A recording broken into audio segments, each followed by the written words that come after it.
Paano ka ba kumuha ng marriage certificate sa PSA gamit ang GCash? Let's start. Sa iyong GCash, pumunta lang sa Explore the app. Hanapin ang GLife. Sa GLife, i-click ang Order Now sa PSA Help. I-check lang ang I confirm at I instruct. At i-click na ang Continue para magpatuloy. Sunod, scroll lang pababa. Then i-click na ang I agree. Makikita mo ang iyong GCash phone name at birthday. I-click lang ang yes sa name and birthday is correct. Piliin din ang iyong kasarian.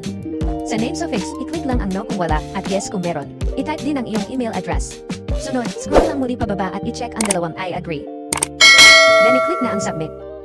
Sa which PSA certificate do you need? I-click lang ang marriage. Sa who are you requesting this for? I-click ang myself kung ikaw mismo ang may kailangan ng certificate. I-click lang ang iba pang options, depende kung para kanino ang certificate na kukunin mo. Sa purpose, i-click lang ang dahilan kung bakit kailangan mong kumuha ng certificate. Kung others ang napili mo, i-type lang ang dahilan at i-click ang go. Then, sa kung paano mo gustong matanggap ang certificate, may dalawa kang choices. Una, ang PDF download. Pag okay na, i-click lang ang next.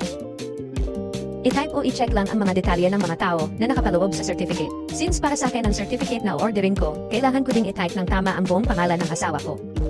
Ilagay din ang date kung kailan kayo'y kinasal, at lugar kung saan ginanap ang kasal. Pag okay na, i-click lang ang next. Sa order confirmation, i-check lang if tama ba lahat ang mga datos na iyong nilagay. Makikita na nagkakahalaga ng 300 pesos ang PDF download ng aking marriage certificate. Kung gusto mo naman ipa-deliver ang certificate, i-type lang ang iyong delivery address. Sa taong tatanggap ng certificate, piliin ang I am the only one kung ikaw mismo ang tatanggap nito. Pag okay na, i-click lang ang next. Makikita na, nagkakahalaga ng 365 pesos ang nationwide delivery. Pag okay na, i-click na ang place order. At i-click na ang pay via GCash at bayaran ang order. Salamat po sa panonood. Don't forget to like and subscribe. If may tanong po, comment lang po sa baba. Thank you.